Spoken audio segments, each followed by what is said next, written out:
بسم الله الرحمن الرحيم. الرحمن علم القرآن خلق الإنسان علمه البيان. الشمس والقمر بحسبان والنجم والشجر يسجدان والسماء رفعها ووضع الميزان ألا تطغوا في الميزان وأقيموا الوزن بالقسط ولا تخسروا الميزان. والأرض وضعها للأنام فيها فاكهة والنخل ذات الأكمام والحب ذو العصف والريحان. فبأي آلاء ربكما تكذبان؟ خلق الإنسان من صلصال كالفخار وخلق الجان من مارج من نار. فبأي آلاء ربكما تكذبان؟ رب المشرقين ورب المغربين. فبأي آلاء ربكما تكذبان؟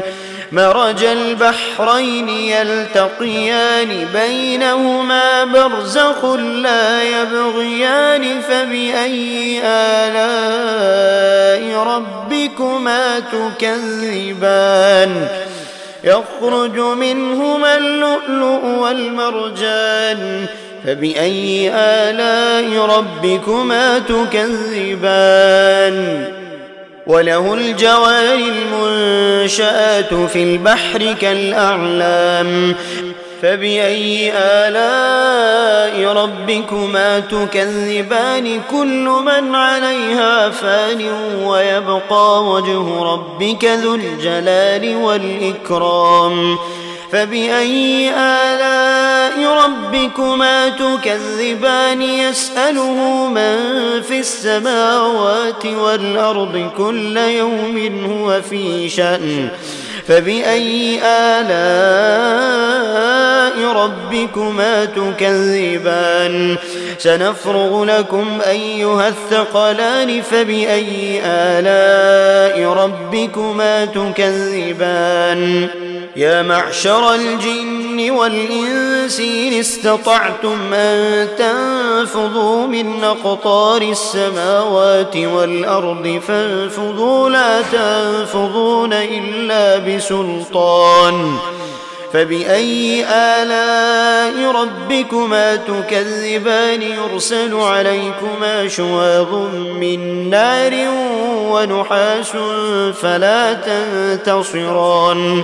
فبأي آلاء ربكما تكذبان؟ فإذا انشقت السماء فكانت وردة كالدهان. فبأي آلاء ربكما تكذبان؟ فيومئذ لا يسأل عن ذنبه إنس ولا جان. فبأي آلاء ربكما تكذبان؟ يعرف المجرمون بسيماهم فيؤخذ بالنواصي والأقدام. فبأي آلاء ربكما تكذبان؟ هذه جهنم التي يكذب بها المجرمون يطوفون بينها وبين حميم آن.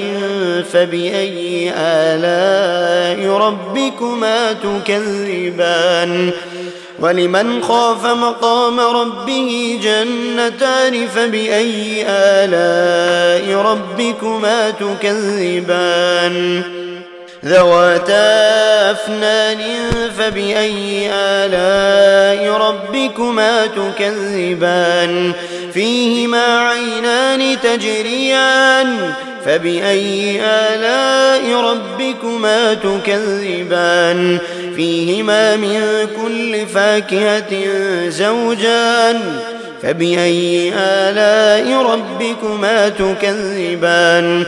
متكئين على فرش بطائنها من استبرق وجنى الجنتين دان فبأي آلاء ربكما تكذبان فيهن قاصرات الطرف لم يطمثهن إنس قبلهم ولا جان فبأي آلاء ربكما تكذبان كأنهن الياقوت والمرجان فبأي آلاء ربكما تكذبان هل جزاء الإحسان إلا الإحسان فبأي آلاء ربكما تكذبان ومن دونهما جنتان فبأي آلاء ربكما تكذبان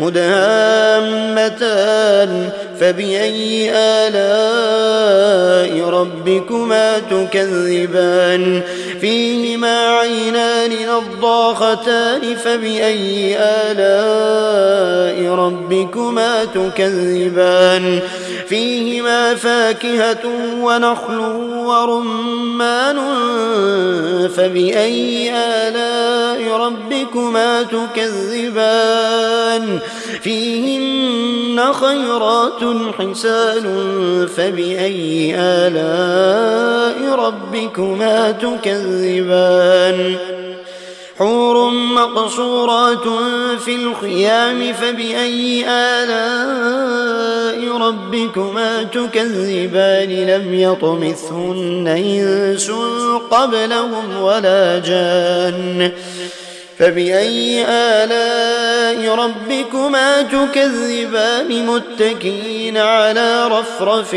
خضر وعبقري حسان فبأي آلاء ربكما تكذبان تبارك اسم ربك ذي الجلال والإكرام